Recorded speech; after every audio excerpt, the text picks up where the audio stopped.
आज का हमारा टॉपिक है concept of health and disease. ये आप लोगों के साथ पहले मैडम ने डिस्कस किया हुआ है।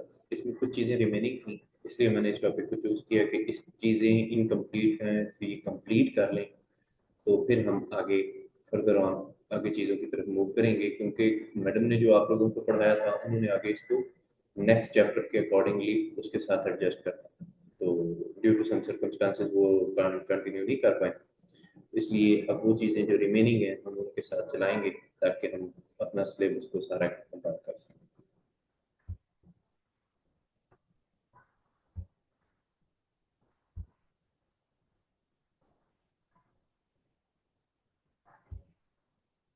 एज यू ऑल नो कि हेल्थ के बारे में आप लोगों को पता होगा कि हेल्थ क्या होता है, उसकी डेफिनेशन एपिडेमियोलॉजी में क्या होती है, ये आप लोगों के साथ मैडम डिस्कस कर चुकी हैं, इसलिए हम इन चीज़ों पे ज़्यादा टाइम नहीं लगाएंगे।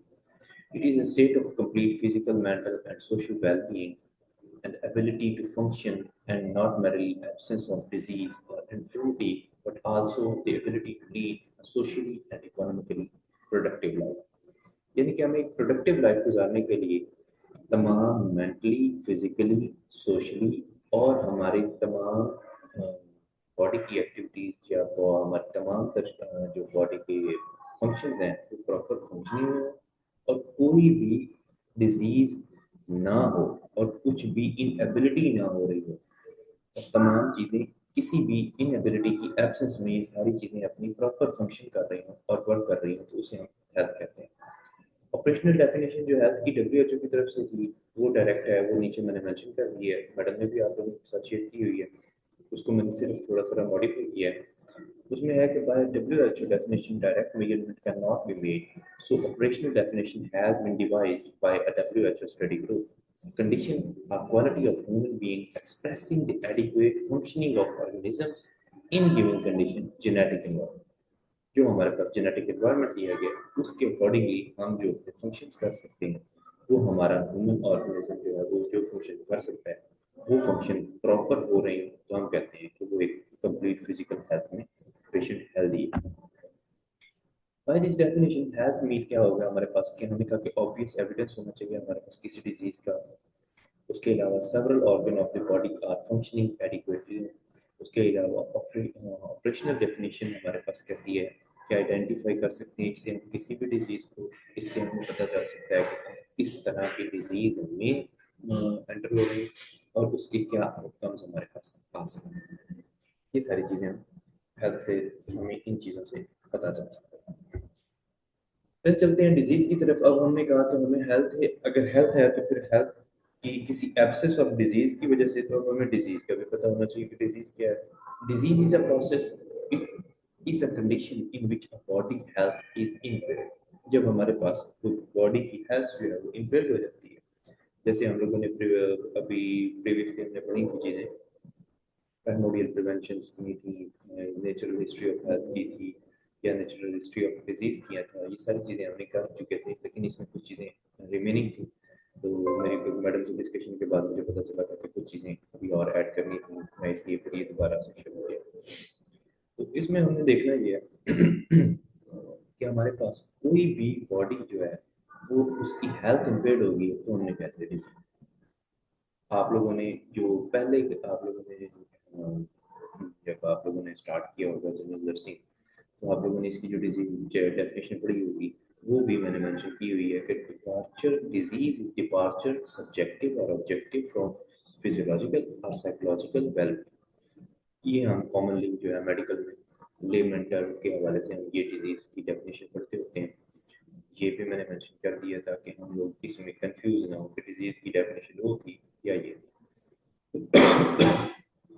सॉरी, इसमें है जी हमारे पास सब्जेक्टिव क्या है जी, मैनिफेस्ट क्या सिम्टम्स आ रहे हैं, ऑब्जेक्टिव क्या है कि व्हाट वी इलेक्ट, हमारे पास क्या साइंस आ रहे हैं।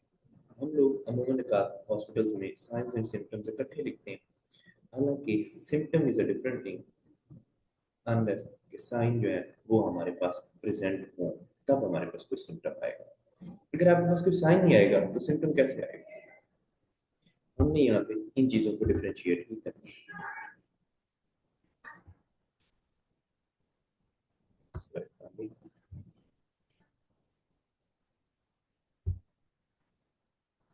सॉरी, कंप्यूटर स्टक हो गया, स्लाइड मूव नहीं होगी।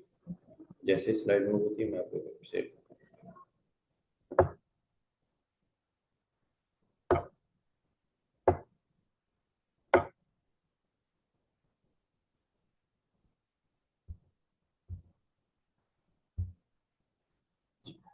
डिजीज के बारे में हम बात कर चुके हैं। अब हमारा पॉइंट है इलनेस।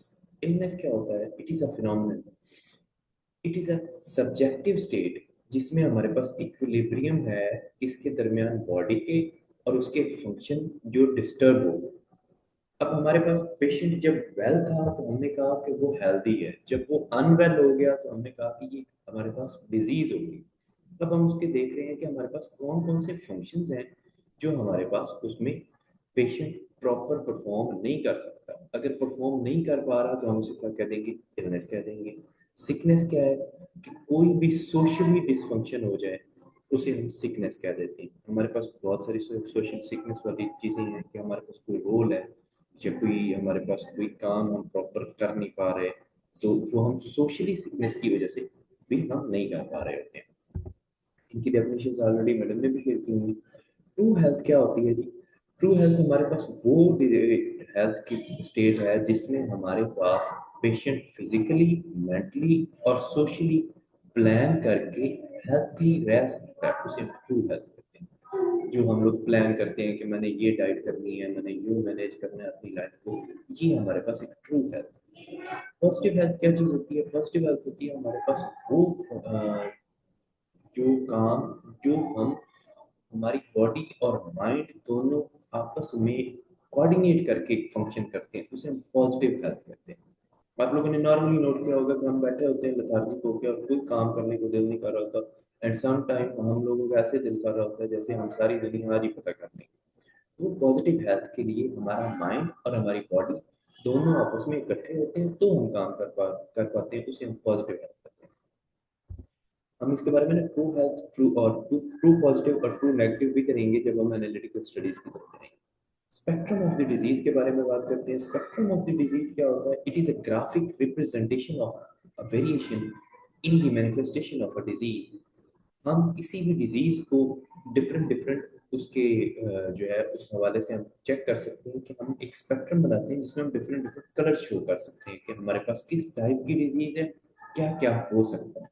आप लोगों ने नॉर्मली नोट किया होगा कि हमारे पास किसी भी आप इंटरनेशनल हॉस्पिटल से देखें तो वहाँ पे ये चीज़ें मेंशन हुई होती हैं, कोड्स बकायदा मेंशन किए जाते हैं, code blue yellow green.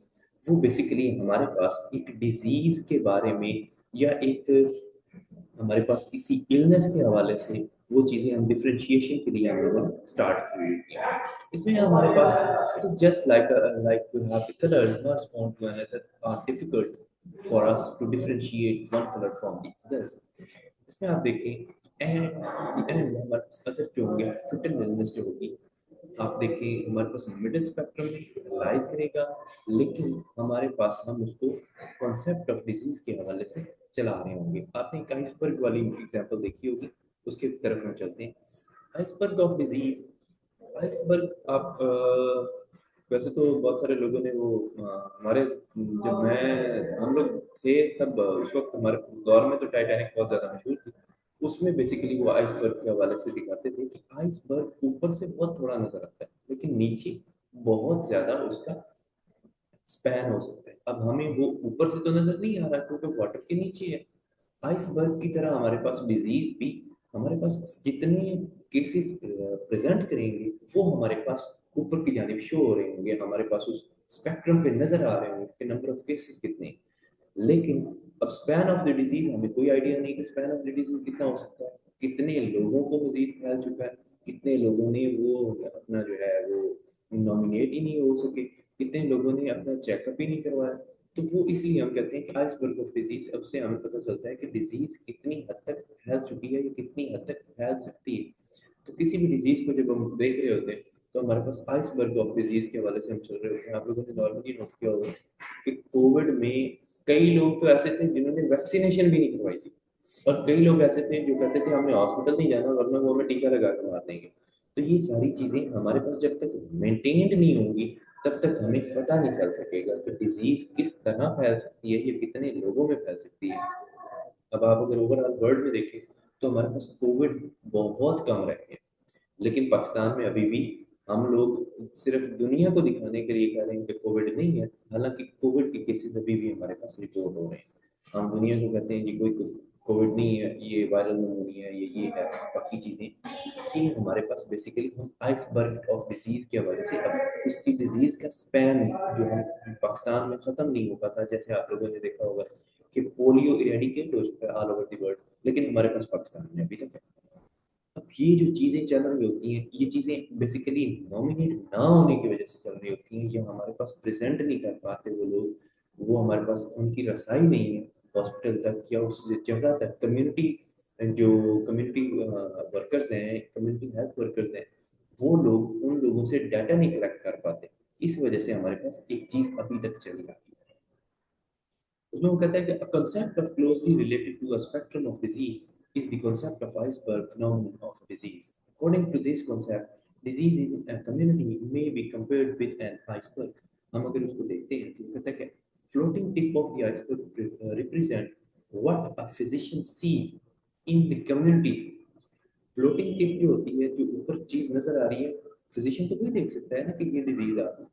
A vast submerged portion of the iceberg represent the hidden mass of disease, कि जो हमारे पास वैस्ट सबमर्ज नीचे वाला पोर्शन है, जो हमारे पास पानी के नीचे था, वो तो हमें नजर नहीं आ रहा। उसी तरह हमारा डिजीज का भी वो हमें पता नहीं चल रहा कि इस कम्युनिटी में किस हद तक पहुंच चुकी है।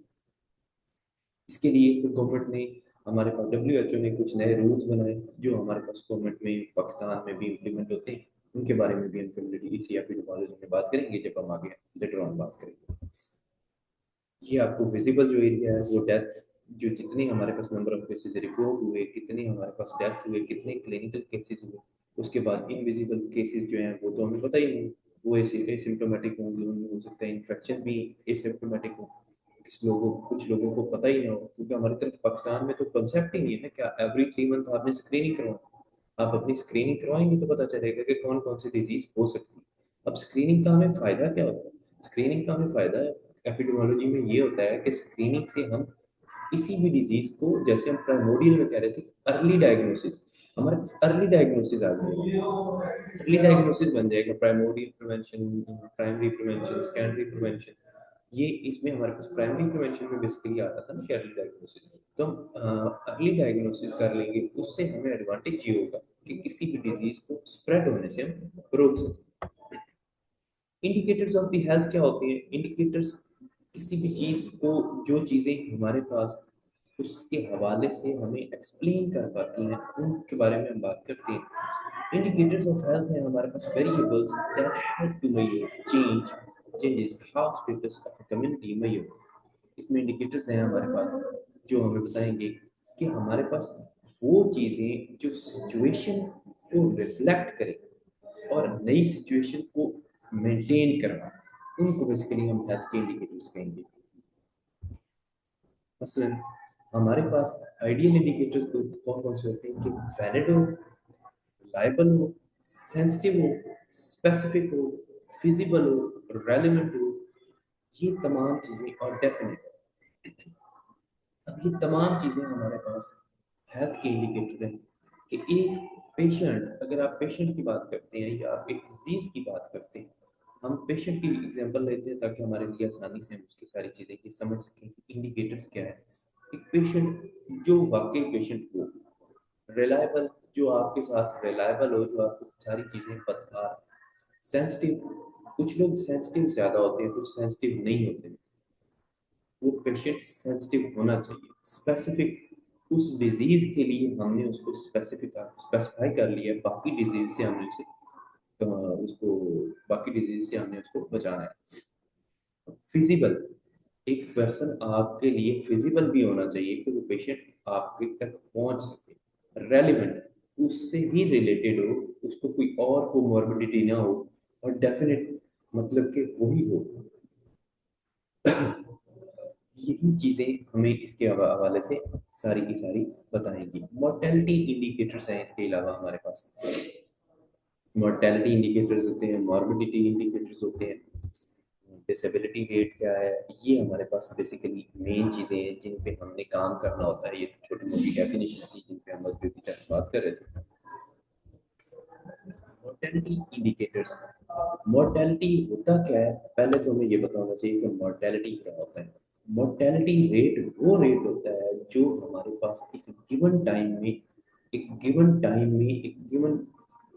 टाइम फ्रेम के अकॉर्डिंगली एक पॉपुलेशन को हम सिलेक्ट करें और उसको हम देखें कि कितने लोग हमारे पास इसमें जो है उनकी डेथ हुई है, उसे हम मोर्टेलिटी रेट कहेंगे।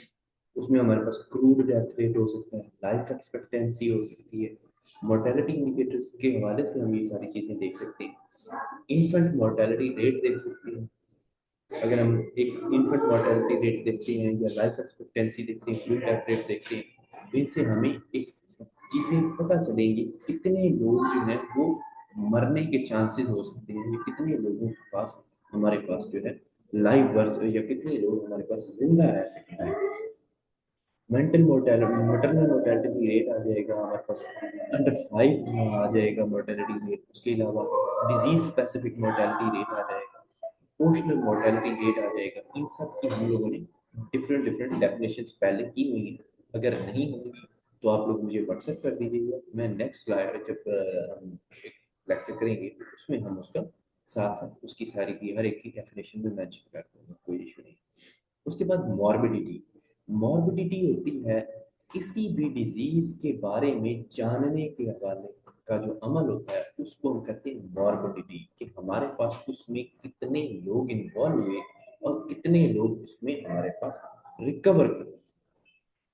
अब वो हमारे पास इंसिडेंस एंड प्रेवलेंस आएगा कि हमारे पास नंबर ऑफ डिजीजेस कितनी थी, प्रेवलेंस उसका क्या था, नोटिफिकेशन रेट कि कब उसने नोटिफाई हुआ पेशेंट, अटेंडेंस रेट, कितने लोग हमारे पास आउट पेशेंट डिपार्टमेंट में आके उन्होंने कहा कि भी हमें ये डिजीज हुई है, एडमिशन एंड डिस्चार्ज रेट कि हमारे पास किसी डिजीज से रिलेटेड कितने एडमिशन हुए और कितने टाइम पीरियड में वो डिस्चार्ज हुए। ये सारी चीजें हमारे पास इसमें आएंगी। वैसे तो बाकी चीजों की मैंने मेरे ख्याल है वो नहीं बताई आपको। वो डेथ रेट हमारे पास वो डेथ रेट है जो हम किसी एक स्पेसिफिक एरिया से रिलेट करते हैं। लाइफ एक्सपेक्टेंसी होती है all over the population.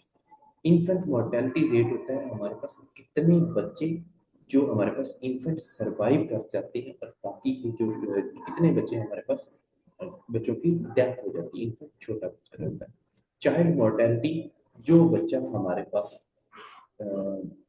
Infant और चाइल्ड में आप लोगों को फर्क होगा, जनरल नर्सिंग के बारे में आपने देखा होगा। अब 8 वीक्स के बाद हमारे पास वो चाइल्ड कंसीडर किया जाएगा। चाइल्ड में हमारे पास कितने बच्चे हमारे पास डेथ हो गई उनकी, फिर है अंडर 5, उसके बाद 1 ईयर तक हमारे पास चाइल्ड का ड्यूरेशन चलता है, फिर उसके बाद हम उसे अंडर 5 में कंसीडर करते हैं। अंडर 5 में हमारे पास कितने पर्सन जो है हमारे पास वो बच्चे जो 5 साल से पहले पहले डेथ हो गई। मैटरनल मोर्टेलिटी रेट, माँ के मरने के रेशो। उसके अलावा डिजीज स्पेसिफिक, किसी एक डिजीज की वजह से हमारे पास कितने लोगों की डेथ हुई। प्रोपोर्शनल मोर्टेलिटी रेट, प्रोपोर्शनल होता है हमारे पास किसी भी चीज के हवाले से हम देखें, एक डिजीज कोई भी डिजीज नहीं है और लोगों की कितनी डेथ्स हो रही है उस एरिया, ये चीजें। उसके बाद है जी डिसेबिलिटी रेट। डिसेबिलिटी यानी कि हम फिजिकल या मेंटल स्टेट से बाहर आ गए हैं, डिसेबल हो गए हैं, अब हम इलनेस की तरफ आ गए, तो डिसेबिलिटी रेट।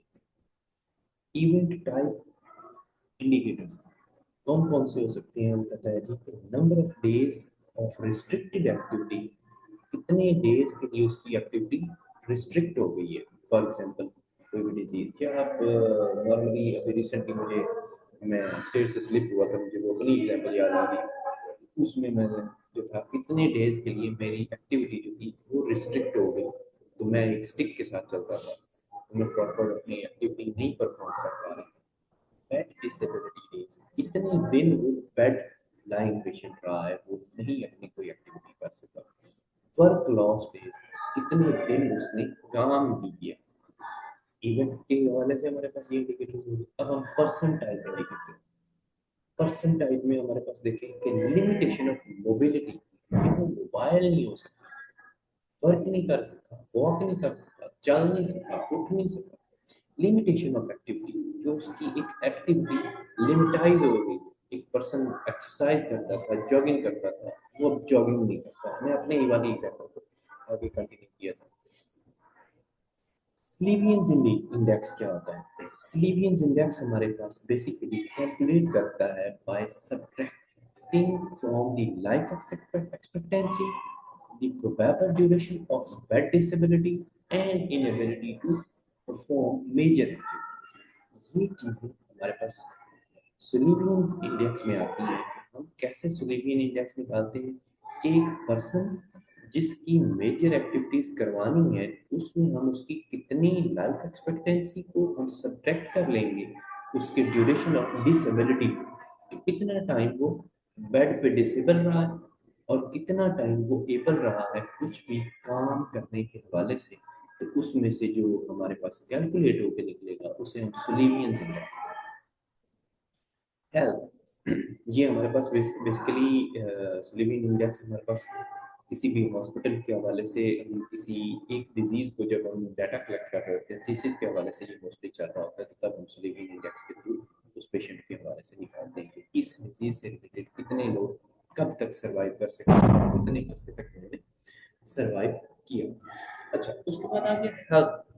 हेल्थ के बारे में, हेल्थ हमने भी कहा कि life expectancy, health adjusted life expectancy में हमारे पास it is based on the life expectancy at birth and adjustment for life span spend in poor health, उसे हम कहेंगे। ये हमारे पास बेसिकली आएगा डिले, ये होता है डिसएबिलिटी एडजस्टेड लाइफ ईयर। ठीक है, जैसे हमने अभी हेल कहा था हेल्थ एडजस्टेड लाइफ एक्सपेक्टेंसी, वैसे ही डेली है। तो इसमें हमारे पास इसे कुछ लोग डिले भी पढ़ते हैं, कुछ लोग डाले भी पढ़ते हैं, कुछ लोग डैल पढ़ते हैं, तो आप लोग जो भी आप लोगों के लिए इजी हो आप लोग कर सकते हैं। डिसएबिलिटी एडजस्टेड लाइफ ईयर, ये हमारे पास कैसे होगा जी कि इसमें हमारे पास एक्सप्रेस करेंगे year of life lost to premature death, हमारे पास कितनी जिंदगी हम लोगों ने प्री मैच्योर डेथ से पहले हमारे पास जाया हुई है, and a year lived with the disability, और कितनी जिंदगी हमारे पास उसने जिंदगी के दौरान गुजारी है। ये बेसिकली कैलकुलेशंस है, जैसे हमने अभी सिलिवियन की थी या जैसे हम लोगों ने हेल्थ एडजस्टेड की है। इसमें हम लोगों ने लाइफ एक्सपेक्टेंसी, उसमें हमने हेल्थ एक्सपेक्टेंसी देखी थी, कितनी उसने डिसेबिलिटी और कितनी एबिलिटी के हवाले से गुजारी, इसमें हमारे उसमें सब्ट्रैक्ट किया था। अब इसमें हम करते हैं ये हेल्थ में, हेल में हम कर रहे थे, सॉरी हेल्थ एडजस्टेड वाले में कर रहे थे, हेल जिसे बोल रहे थे, उसमें हमारे पास लाइफ एक्सपेक्टेंसी एट बर्थ उसकी कितनी इंक्लूड करते हैं हम, उसमें इंक्लूड कर देते हैं उसमें adjustment for time spent in the poor health, उसने कितने टाइम पुअर हेल्थ में उसने गुजारा, वो उसमें से हम उसको साथ उसको एडजस्ट इंक्लूड कर लेते हैं। दिल्ली की बात करें तो दिल्ली में हमारे पास क्या है जी, प्री मेच्योर डेथ और year lived with the disability के हवाले से हम बात करेंगे कि हमारे पास कितने एज टाइम पीरियड के लिए वो डिसेबल रहा और कितने टाइम पीरियड के लिए वो हमारे पास कंटिन्यू कर सका। अच्छा, टाइम मेरा खत्म हो गया है क्योंकि मेरा नेक्स्ट लेक्चर है, तो इसको आज हम यहीं पे खत्म करते हैं। हम इसको कल यहाँ से कंटिन्यू करेंगे, इंडिकेटर से ही आगे कंटिन्यू करेंगे। ये है थोड़ा सा, लेकिन है थोड़ा सा समझने में, इसमें थोड़े हम लोगों को कैलकुलेशंस के हवाले से काम करना है क्योंकि हम मेडिकल वाले लोग भी होते हैं, तो कैलकुलेशन के मामले में माशाल्लाह ही होते हैं, उन्हें कुछ कंटिन्यू नहीं हो पा रहा होता, सिवाय सैलरी के उनको कोई याद नहीं होता कि कितनी नंबर ऑफ फिगर्स होते हैं, सैलरी के अलावा उन्हें कुछ नहीं पता होता। तो इसके बारे में कल बात करेंगे। फिलहाल हम यहाँ पे इसे क्लोज करते हैं। किसी का तक यहाँ तक का कोई क्वेश्चन हो तो वो आप लोग कर सकते हैं, तो have to go for the next lecture. मैं इसे अब शेयरिंग को स्टॉप कर रहा हूँ, कोई क्वेश्चन हो तो आप लोग पूछ सकते हैं, फिर उसके बाद मैं क्लोज कर दूँगा मीटिंग।